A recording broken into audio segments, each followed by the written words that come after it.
Welcome to the Sport in Crypto podcast, where we talk to leaders in Web3 and sport. Today, I've got the pleasure, we've met halfway around the world in this episode, to be joined by Leanne, Head of Digital and Innovation at Sport Waikato. Did I pronounce that correctly? You did. You nailed it.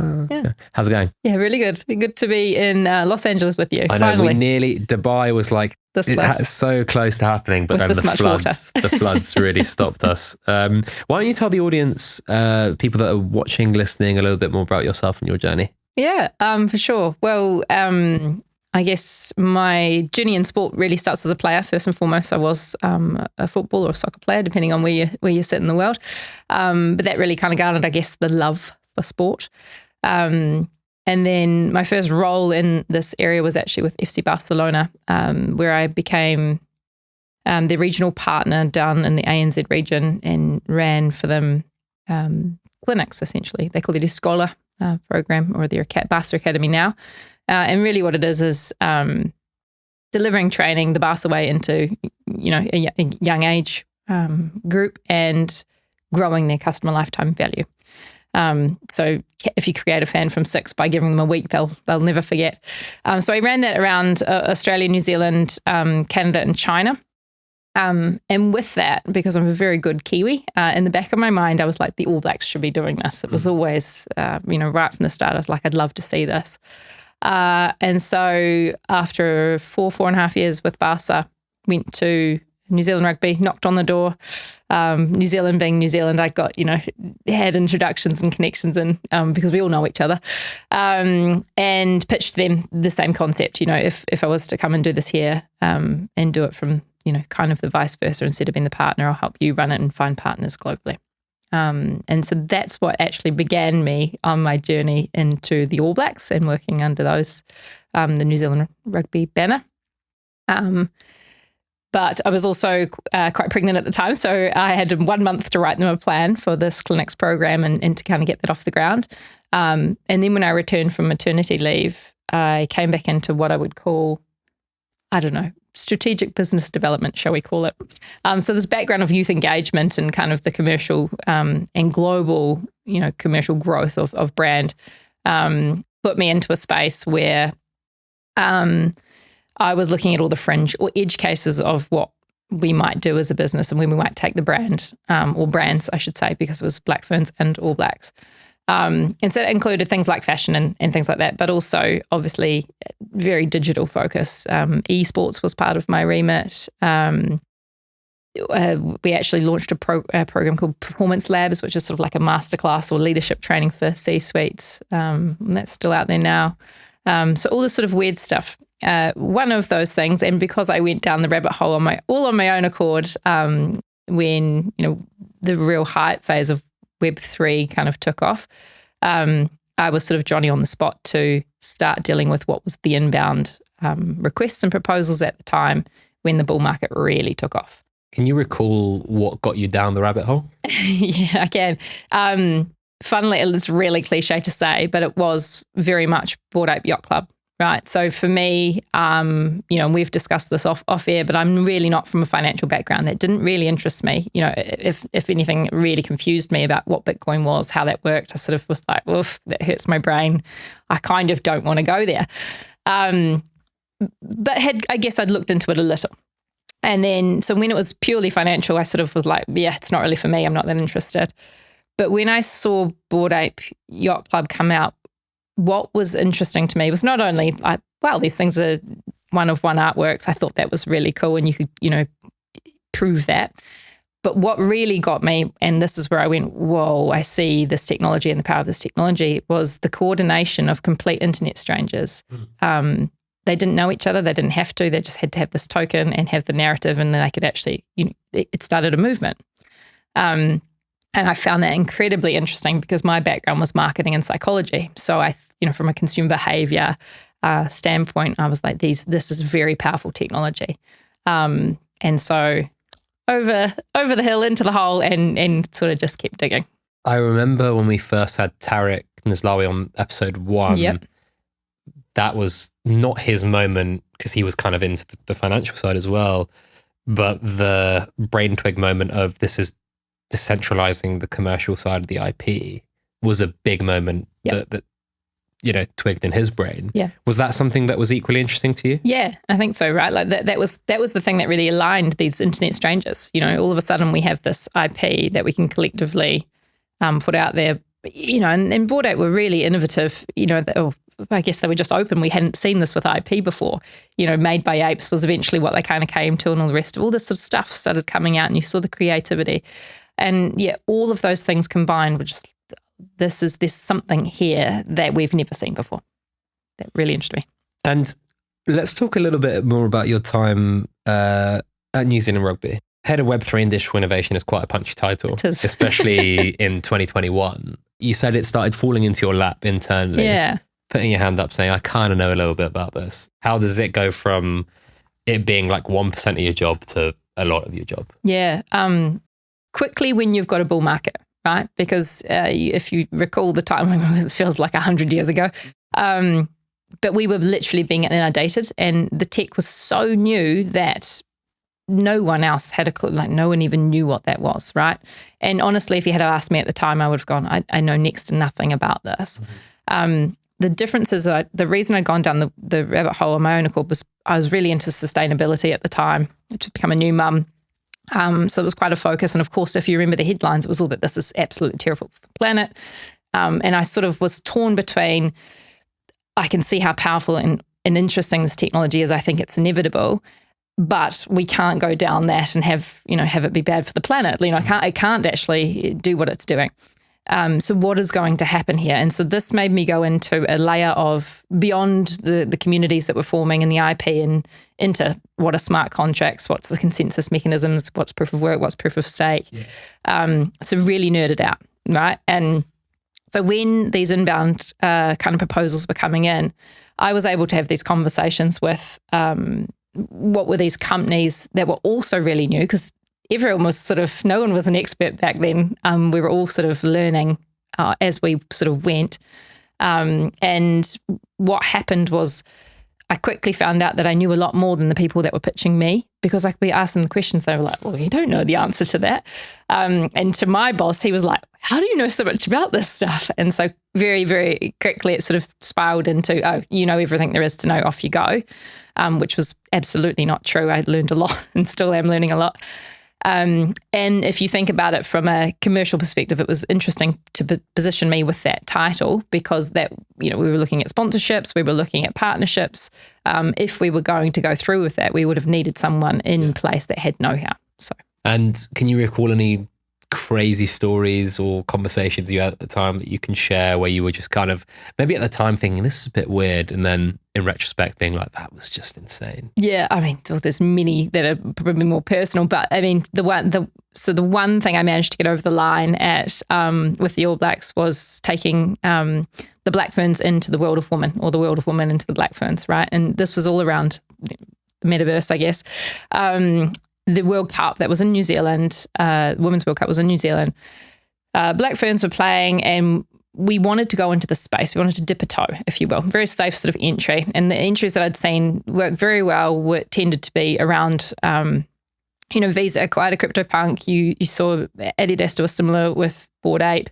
It was a safe entry point in that, we weren't going to acquire a company like Nike did, but you could do it really by honouring the communities that already exist there, rather than coming and trying to make your own thing. It was sort of the safest entry point in my view.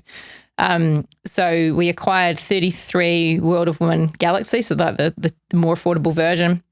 And they were to represent 32 players in the squad, and then one for what makes a team, the fans, the coach, everything else.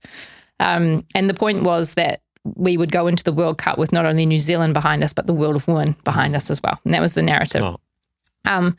And literally we'd gone through, you can just imagine, for a start, pitching this concept internally to people that have no idea, and the lawyers and all the rest of it. So it was a wild ride of a couple of months. I managed to buy all these things. We kept them secret. So we went through, who did we use to do that? MoonPay did that for us with their concierge service, right? We went through all of that. had bought them all, and then an hour before we were supposed to go live with this thing, the communications director at the time was like, what are we doing? We can't be doing this. We need to pull it immediately. And then there was a massive, people in the hallway fighting NFTs, they're a scam, all this sort of stuff you can just imagine. We did get it over the line, but it was this close to being pulled at the final minute. And then I've had deals on the table, deals go on off the table. I mean, there was a massive, massive journey it was a roller coaster of very different things. Some saw the light of day, majority did not. If you had to kind of ask me to summarize the role, a lot of it was actually, I think, steering away from rocks in the early days, what not to do. Don't rush. We had big deals on the table around tokens and things like that. We just couldn't do them. I didn't feel they were the right thing for a property like the All Blacks to be doing. Why not? We weren't prepared, right? As in, we didn't have, it's a mindset shift. If you want to go into this world, that changes the way that you're turning up. And I think if you want to do that and do it authentically, that's a real big shift. I don't think we've actually seen that from any of the rights holders, even the ones with tokens. What you do if you take those deals, I think, is very much prioritize commercial over fandom at the end of the day. And it was also sort of like, I could see it going sour. I think we're yet to see what happens at the end of these contracts that are rolling out. Where to from here? I think they have a place. Don't get me wrong. I think a fungible token has a place in sport, like the sporting industry. I just don't think it's really nestled into what it could be yet. And so we were not ready. There was no way that we could do that. I also felt without naming names, but it's going to be fairly obvious, is that it was another centralized opportunity, right? You're talking about a decentralized currency that you can only provide value through their platform. What happens when your 5 years comes up and you don't renew? That token would, in theory, go to zero. Now I know that you could bridge it off and do all these other things, but at the time... But it's true, right? And I think if it's dressed up in a sponsorship deal especially, and I've said this before when I've written about it, you could technically do a bunch of stuff that circumvents it, but actually the rights holder doesn't need to abide by the inventory that it attributed to those tokens in the first place. So you would just be bridging them to another network and doing whatever you need to do with them for keepsies. Yeah, exactly. And I felt it was just, it's a dangerous game to be playing unless you're extremely prepared for that and that world. And we were very underprepared with just me as the person with know-how and no one else around that, right? So regardless of the size of the check, which was large for us, we don't see what the American teams see, but there was money on the table and I didn't feel we could do it. So I had to recommend that we should stay away from this. We shouldn't go in. We should wait and watch. We'll lose the big money, but if this is good, we will do it down the track. So we were really kind of careful and slow. And then there's a part of me that wished we probably just jumped in a little more, maybe not to that, but, some other things that came close, but never quite eventuated. And, you watch it go by, unfortunately. But I think we probably made the right calls at the time. And that's the run up in 2021 and then beginning of 2022. Obviously, there's a lull and a crash, and then a big crash at the end of 22 with FTX. What is it like in that kind of role throughout 2022 in that more roller coaster? Yeah, and again, a big part of the role was securing a partner, like a sponsor in that space, and then what to do with them, right? And obviously, after FTX, that basically killed that immediately. All the money dried up, all the conversations dried up. And so it changed the landscape massively, and then what the role was actually about as well. So instead of going out to get a partner, which to be honest, I was never that in favour of, because I think you get then dealt to what you have to do by the partner, whereas I felt this was the perfect space to go with freedom. This is the space that we should go on our own, not with someone because they're paying us to do it. And so that really changed that landscape. And we did really try to find other places. I can say we came very close to another partnership with MoonPay to actually work with them, which would have been fantastic. That was a change in staff that stopped that. So I had the signature ready to go, and then my boss, he left the business, so he couldn't sign it. And that all literally went back down to zero. So yeah, there was some really close calls of which way it could have gone, and it would be a very different story we'd be telling today. But this is life, right? And yeah, anyone in crypto knows these roller coaster stories. I want to double click on something you said about it would have been a lot easier to do it ourselves. Why do you think a lot of rights holders are not going that route? Yeah, I think it's probably due to uncertainty. They just don't know what they don't know. If you look at the way sport works, that they just tend to always do that with any tech or almost anything, right? They sort of want a partner to hold their hand. But I do see some of the best sports rights holders don't take that path, and they go with on their own accord, with their own kind of authentic approach to it, and they do very well. So I would love to see the industry take some more freedom. I think it's needed because we kind of strangle ourselves, suffocate ourselves, I would say, because we carve off everything and sell it, and you're like, well, we've got nowhere to play. Do you think that big run up we saw in 21 being so commercially driven, and again, there are still like lots of commercial deals happening now, do you think that maybe made it a lot more difficult for a rights holder to stay, actually, this is going to be a cost center, we're going to invest ourselves, we're going to do this to broaden our digital fan engagement strategy or whatever it may be? Because you might have a CCO who turns around and says, well, those guys actually got $6 million a year and we're going to do it for minus $500,000 a year. Like, how does that work? Yeah, well, I think any cost center in a sports entity is a difficult one to get over the line, no matter what you're talking.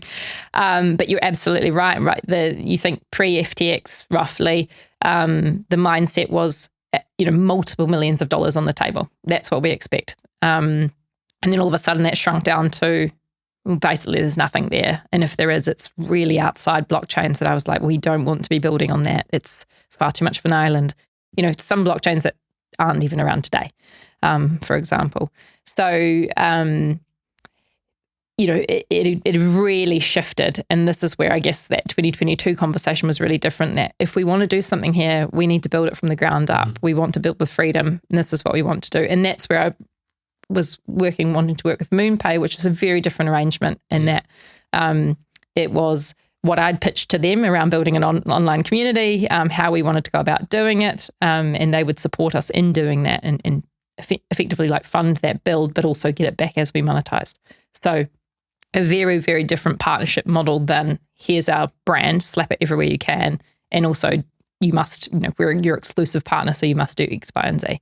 And at the time, were there any examples that you liked that you were kind of looking at and saying, hey, look at this, like we should be... Yeah, I mean, I think they were, I say, I don't think, taking that deal, but you look at Tezos, what they've done, I think it's a really good example. They've allowed space there to do cool things still. I think there's a few good examples from them where I think I would have taken that deal. I felt they had a good, clever sports department. They kind of got it. They got the industry, but they also got their side of it and what they were trying to achieve. But other than that, I guess what you'd want would probably be the money with the freedom. That would have been the ideal scenario. So probably one of the centralized exchanges to go, yeah, we just want the brand exposure and awareness. Maybe it's not the biggest deal you've ever seen. But the problem was that I wanted that money earmarked to actually do with. But however, it would have just gone into a big pot and then there wouldn't have been the investment on the other side. Shifting gears a little bit, in that 2021 run-up, we saw a bunch of things happen. You mentioned Adidas, you mentioned Nike. Obviously, after FTX, Nike also announced .swoosh, where like 2 years on, for context listeners, we're recording in December 2024. This will probably go out in Q1 2025. But as we're recording, Nike have kind of completely pulled back from that. We haven't heard that much from Adidas for a while, although I'm sure there might be some stuff to come. I think Alt by Adidas is still out there. What do you think has been the biggest learning for you outside of your role at the All Blacks from seeing a lot of this stuff kind of come and go, so to speak? I think it's that when you lead with the tech, it's only ever interesting for so long, right? Tech has hype phases. Whenever things are new and shiny, they kind of get this interest behind it. But I don't think that has longevity to it. because there's always something new in tech. Like that's what happens, right? The next new shiny thing comes down the track. And so like you look at the brands and their leans in to the space.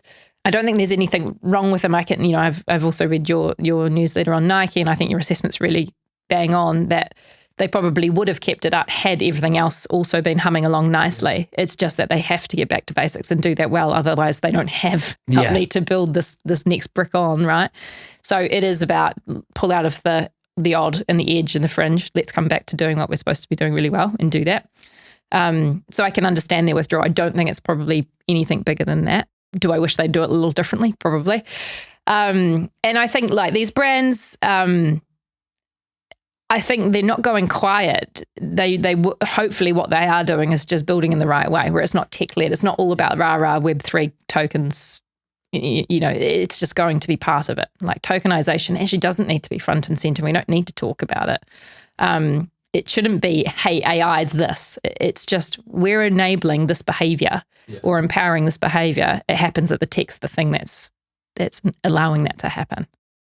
So yeah, I think the learning would be not leading with the tech, because it's really not the interesting thing. The interesting thing is how you're shaping up, how it's improving or enhancing the experience that you're trying to deliver. Yeah, I think in episode 2 of the podcast, we had Sandy from Credenza on, and he said rule number 1 of blockchain is like, or selling blockchain is don't say blockchain. Don't talk about blockchain. It was just like, okay, yeah, that's a good quote. We'll stitch that up. I want to talk a little bit about your work at Ready. Obviously, we had Preeti on in season 1. Lucy's a good friend of Sport and Crypto. Tell us a little bit more about that and some of the stuff you've done with them. Yeah. Again, if you haven't watched the one with Preeti, please do. An amazing human being, and same goes with Lucy. And so really my remit with them is we are best internet friends, right? We're a classic case of never having met in real life. But the work with them is really around, very much came from a place of we want to educate women in the space, but also the social impact side. I think, again, this space is something that is so simple to get that right, because you can program things in, right? There is no need for promise. We can just program. And I've been on that mantra for a while in the climate space as well. But I think that is the beauty of a smart contract, right? It doesn't need to be, hey, yeah, we'll do that. And then maybe it never happens. And, there's a lot of distrust there. Humans are the worst, right? Yeah, exactly. I think, again, from the climate space, there's something around, if you click that offset button, only about 1% of people do that because they don't trust it. They just don't trust 1%. That's what happens. That's crazy. And you kind of think, just bake that into my price. But again, when you think about if this worked on Web3 guardrails or, using smart contracts to operate this, you could actually see and ensure that money was going to where it's supposed to be going. But yeah, they do some fantastic work around the sports scene. There's too many, companies to call out who she works with, but some amazing spaces around social impact, charities in the space around sport, all the way up to the IOC. So she does some amazing work. And it's a pleasure to be able to sort of, pop in and advise when I can and work alongside them.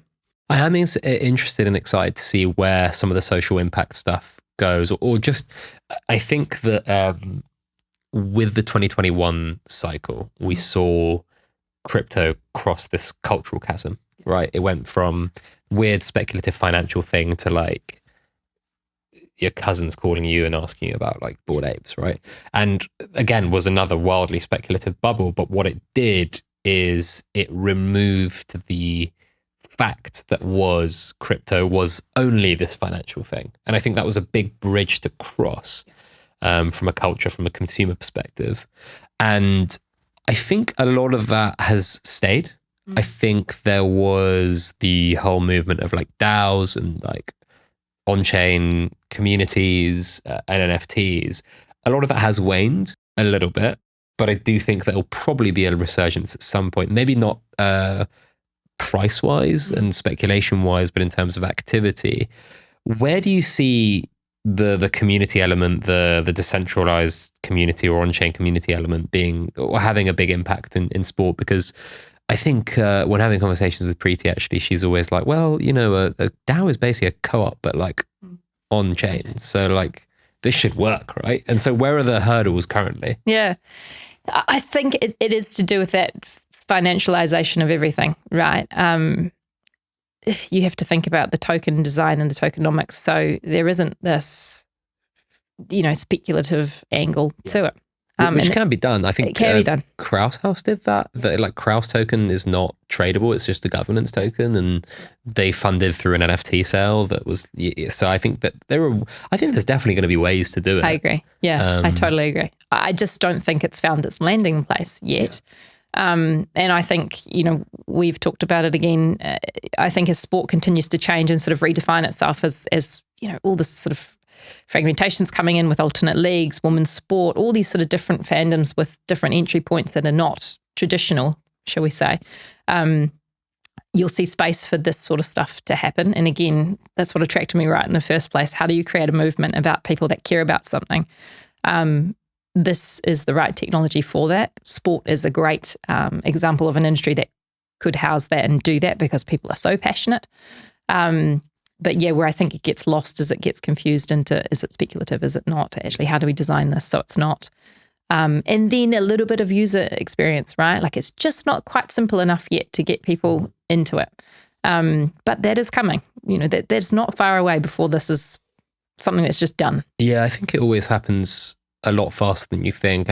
I said on episode 1 of this show, like we talked about the FTX collapse on this, but when that happened, I thought it would set back the industry a lot longer than it did. And if you told myself back then that 2 years later, crypto exchanges would be partnering with regulated banks, I would have thought you'd lost your mind.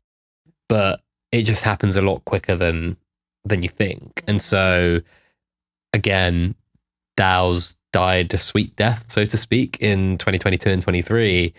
And I think if you tell me now, in 2 years, there's going to be this or this or this, I'd probably laugh at you, but maybe it will come faster than we think. Yeah, no, I think so. And I think, here we are sitting in the United States, the change at the very top, I think will push this along very fast. I do see that being possibly game changing for how fast the technology now will get adopted and pushed forward. Obviously, we're speaking, I don't want to make this too time sensitive because this is probably going to go out in a couple of months, but since that has happened, have you had a lot of messages and texts like, hey, we should catch up? Oh, we're back. Yeah. How that you said, like, we go through the period of, even your cousins going, what's this thing about this? It does feel like that, but maybe I've gone through the war on the way, right? So I'm a bit more sensible, but it's that early day, and we haven't had that kind of shiny new NFT phase on top of what is it's true, yeah. the fundamental. It's a good point. Maybe there's something coming. I don't know. Maybe there is. I mean, I kind of hope not, to be honest with you. Please no. Right, before we move on to part 2, where we look at the future a little bit more, I'm happy to remind you that this podcast is sponsored by the HBAR Foundation. The most beloved sports brands understand that what fans want is simple, a reason to be passionate. The HBAR Foundation enables brands and fans to share their passion on-chain using the Hedera network, the most used sustainable enterprise-grade DLT for the decentralized economy. Visit linkedin.com/HBAR Foundation to learn more and get the latest HBAR Foundation and Hedera network news. This podcast is also supported by Credenza. Credenza harnesses blockchain technology to power a real-time data synchronization platform that transforms customer data ecosystems. They make data more relevant and actionable for sports brands, teams, leagues, and IP owners. Find out more at credenza3.com.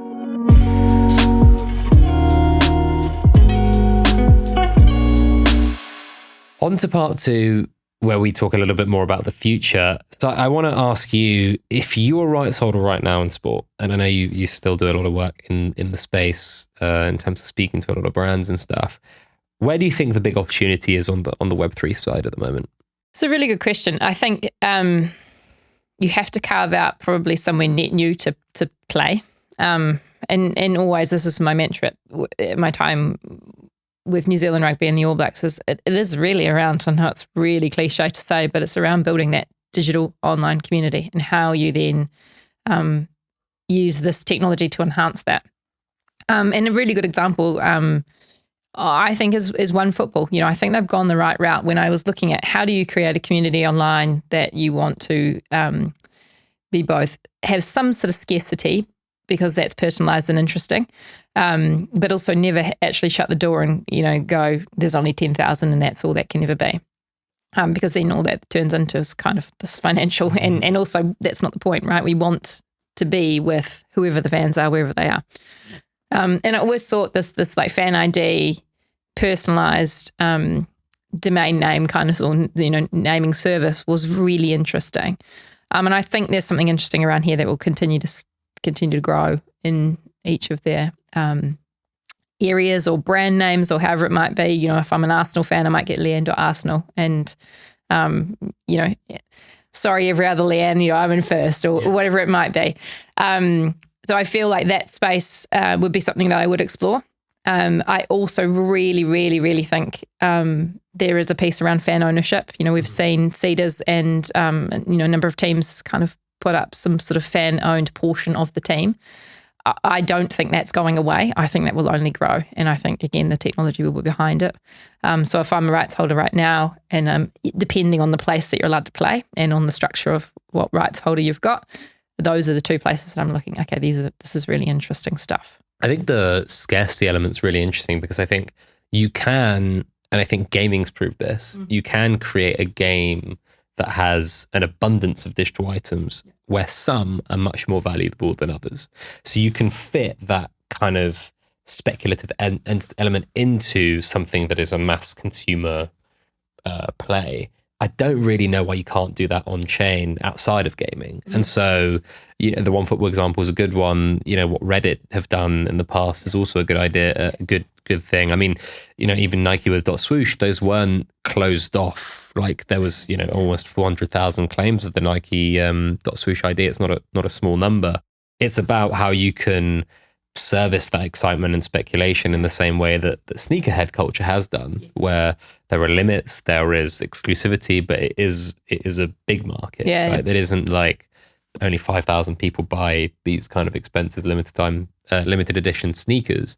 It's a mass market opportunity. Yeah, and actually touch on Reddit, and that's a really good example because I think there is another place to look, and that's what sport hasn't really harnessed is this creator economy, right? It's sort of strange that in a world where UGC is the internet word of mouth, totally siloed and separate, right? Exactly, and they've actually never embraced it. It's something that it's not been utilized. It's been a disruptor because now you don't watch the Sky Sports punditry, you watch your favorite content creator on a platform. And then they want to shut them down. That has nothing to do with the sport, which I think is, that proliferate nature makes sense. But you're right, like there's never been that, it's just passed them by, right?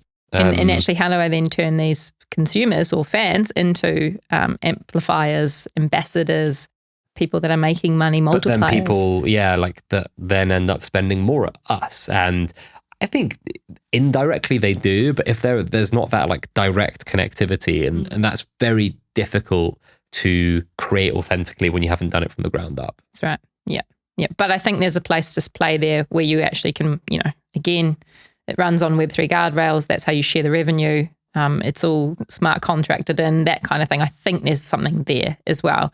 Certainly not easy. Again, depends on the rights. Lots of the stuff's actually sold. We discussed this before. So you suffocate yourself as a rights holder. But there are net new spaces that I think will come from, again, as sports market sort of fragments and alternate leagues and women's sports teams that haven't got this legacy with them. There'll be opportunities that I think come around, something around the creator economy. Was it the NBA or the NFL recently? And I'm sorry if you're listening and you think I'm sounding like an idiot, that did a thing where they allowed a certain number of content creators archive content. Yeah. I thought that was a really interesting move. Yes. A very interesting move because you've got IP right now that you're extracting maximum value from. Yeah. You've got IP, archive IP that is just sitting there and doing not much. Yeah. I think after, the Last Dance documentary, everyone was like, oh crap, this is exactly what can we do with the last authentic storytelling is live sport is what people are saying. And so there is something around that kind of rights enablement globally that is run by smart contracts that allows for like rev shares that I think is going to be very interesting in the future, that is just a bit too early. Yeah, agreed. Like, I think we will see them. Do we see them in 2025? I probably would go, I don't know. I don't think so. But with the rate of things changing, it's possible, right? But I agree. I think when you know enough about the technology, you go, that's the right use case for this stuff. That's the best way to do it. So I think we'll see it, but very under the hood. You know, again, we're not going to be talking about those use cases as anything to do with blockchain technology. We're going to be talking about them as a new way of doing media. And what's enabling that or empowering that is the technology that we all know and love. We've talked a lot about globalized fan bases. Digitally native, 1% of fans go to stadiums, 99% don't. What's the biggest opportunity that you see that allows a team, a league, a rights holder to connect those fans closer and also probably monetize them a lot better than they are currently doing? Well, I think what we are seeing is that the people are online and they want somewhere to belong, right? And I don't know that traditional sports done this well, but I always lean back to esports and go, because they never were kind of mentally in a physical location, they've always been for everyone online from day one, right? So global from day one, no fixed abode. Clearly they have like flavors, if you will, but they've always approached it like that and it's worked. And what they then lean on is their brand, right? So, each of them carve out a space in the market that goes, we're the misfits of the internet, and everyone, the people that resonate with that follow that team now.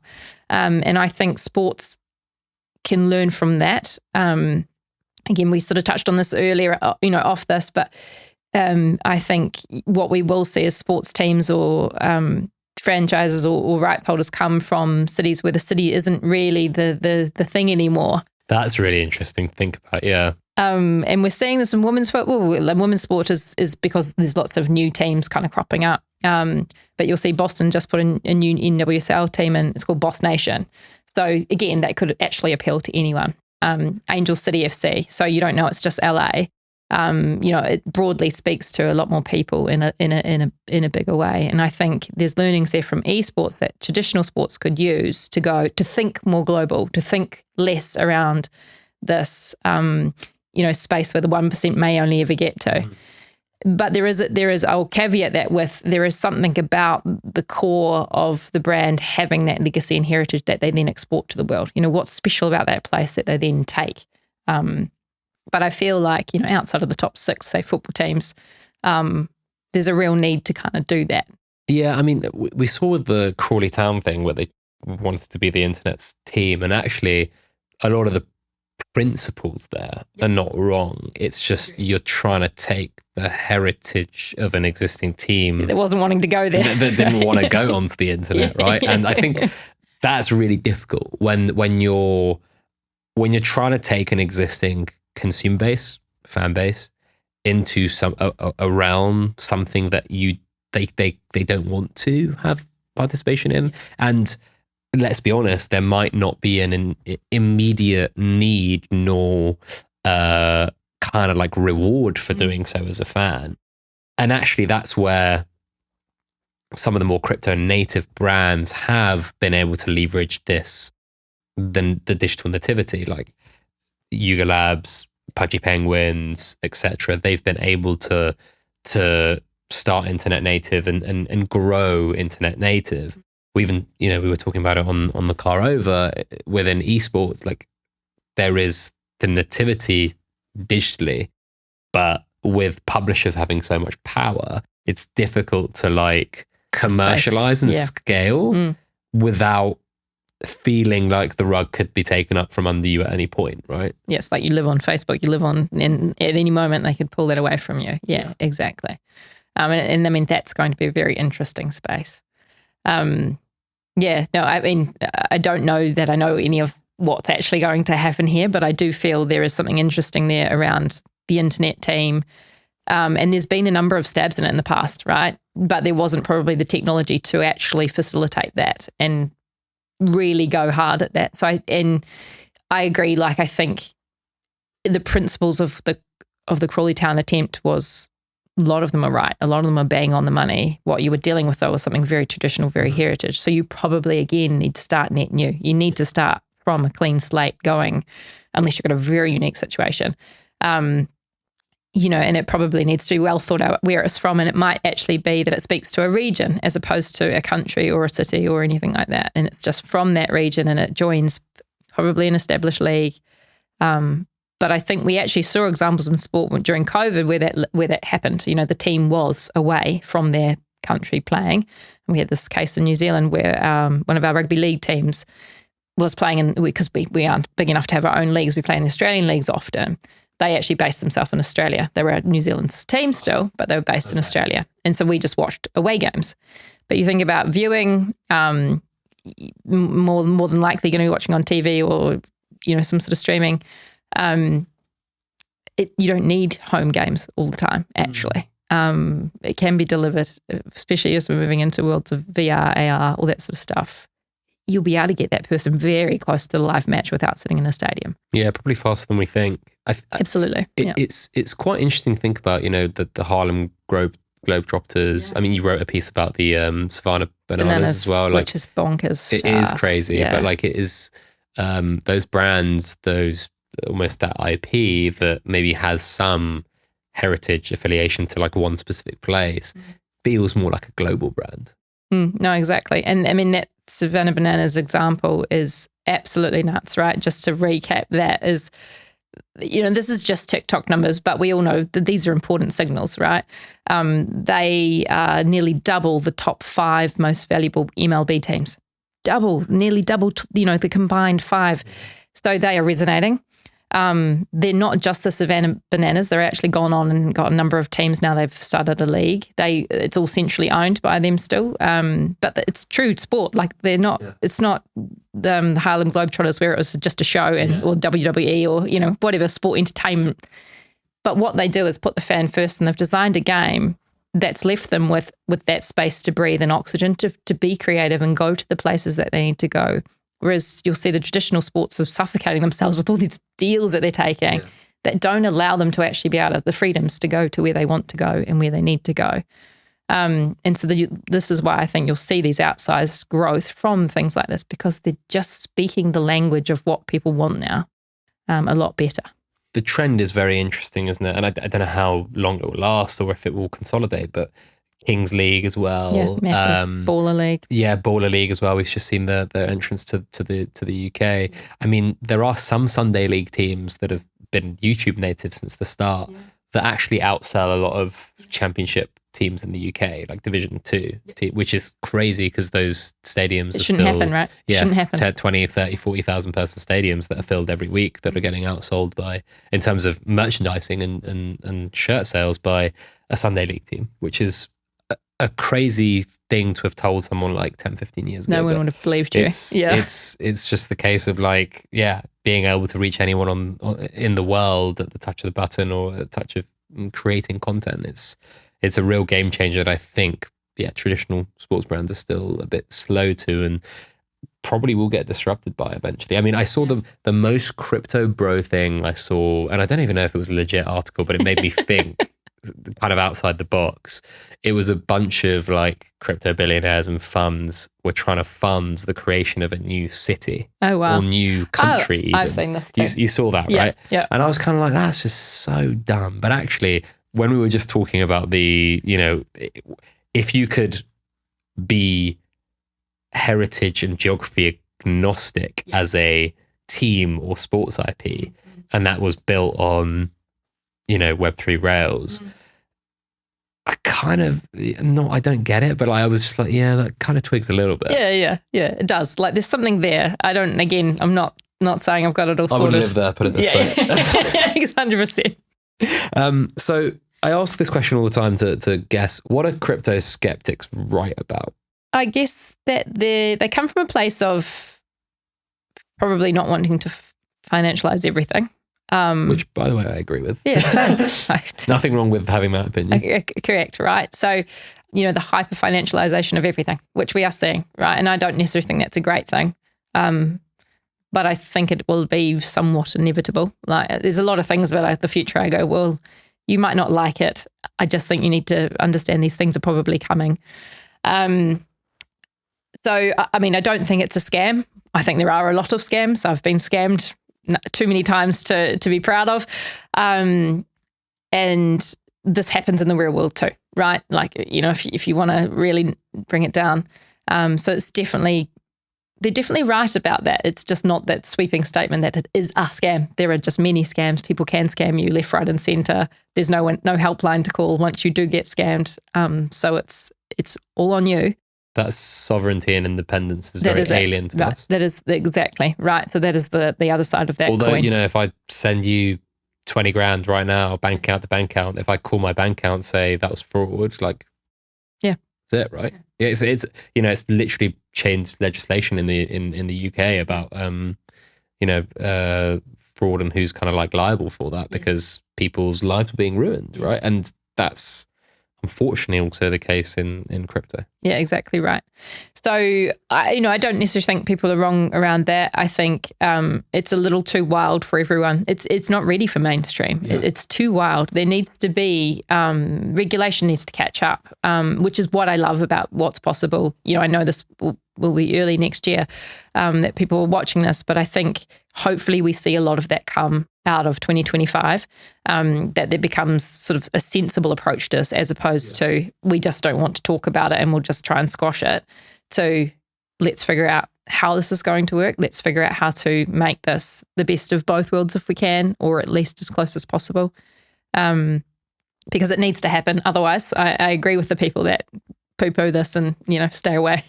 What are they wrong about, conversely? I think the financial focus is wrong. What attracted me, I think, is the bigger picture, right? I think that's probably generally the more interesting part of what it can do, how it can coordinate, and what that means to many things. We talked about, bottom-up movements, social impact. There's many things that are cool about this space.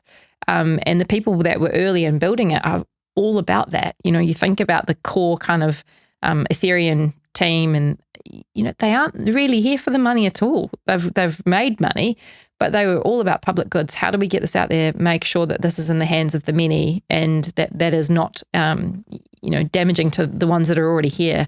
So the way that they've designed some of the game theory and stuff around it is fascinating stuff. So there's so much more beyond what we see in the media around the space, and that's what I encourage people to try and look for. And, there aren't so many great examples yet, but I believe that will come. I still really firmly believe that. And then finally, I guess, what's going to excite you the most in 2025 and beyond? Around Web3, again, like, this is so nerdy, but I really hope the regulation comes. Like, this needs to catch up. If we want to legitimize this place and actually start using it the way it needs to, that has to happen. Which is difficult because it has to be... there's not any global regulation for anything, right? Like, whether you think about like human rights law or like free speech, whatever, like there is no global. And this is part of the problem. This is a global technology and a global social money movement, so to speak. So I think it is difficult. But I do think we're starting to see the green shoots of regulation that's both progressive and create some sort of parameters as well. Yeah, exactly. And I think, even if, say, like a bigger market like in, United States do put some safety around it, or at least a surety around it, right? There's too much uncertainty. I think when people I've spoken to in the States, actually, on my trip here, have kind of raised eyebrows when I've said regulation, thinking it's going to be like an inhibitor. And I was like, no, the like biggest, fastest growing crypto companies in your country are asking for this so they can know what to do and what not to do. Because if you know what to do and you have a lot of resource, you can put a lot of your resource in what you can want to do. You might not like exactly how it fits, but at least if you have a bucket to put something in, it makes your life a lot easier as a business. And they start to understand that. This will actually be a good net positive for the space. And I think then you'll get innovation, right? And then once you get the innovation in the brains, because you've got some sort of a little bit more surety on where you're building, what you're doing in the garden, everything that you actually need to be able to build sensibly, we'll start to see the innovation come. And that innovation will unturn all these things that we can see like you said, green shoots of what's possible, people will start to put those together. And that will be an exciting space, I think. Well, I think that's all we've got time for today. Thank you so much for listening or watching or whatever you've done consuming this content. Leanne, where can people find out more about you? Best place is probably LinkedIn, I'd say. Yeah, so head to LinkedIn, catch up with me there. Love to connect with anyone in this space. So yeah, please do reach out. And you can find me at Pet Barisha on both X and LinkedIn, although not that much on the former anymore. And if you haven't already, please subscribe to the Sporting Crypto newsletter. That's newsletter.sportingcrypto.com, keeping you up to date on all things sports and Web3 every single Monday for free, which is, I think, a pretty good deal. Please do subscribe to the podcast wherever you're listening, whether it be Spotify or Apple. And if you're watching, please do subscribe to the YouTube channel so you're notified whenever we release a new episode. And then just remember that none of what we have said during this show is financial or business advice, and this content is for informational purposes only. Web3 is underpinned by crypto, and crypto is volatile, meaning you can lose money if you're buying these assets personally or as a business. In most places on the planet, the majority of crypto asset companies are unregulated. We'll have more Sporting Crypto podcast content for you soon.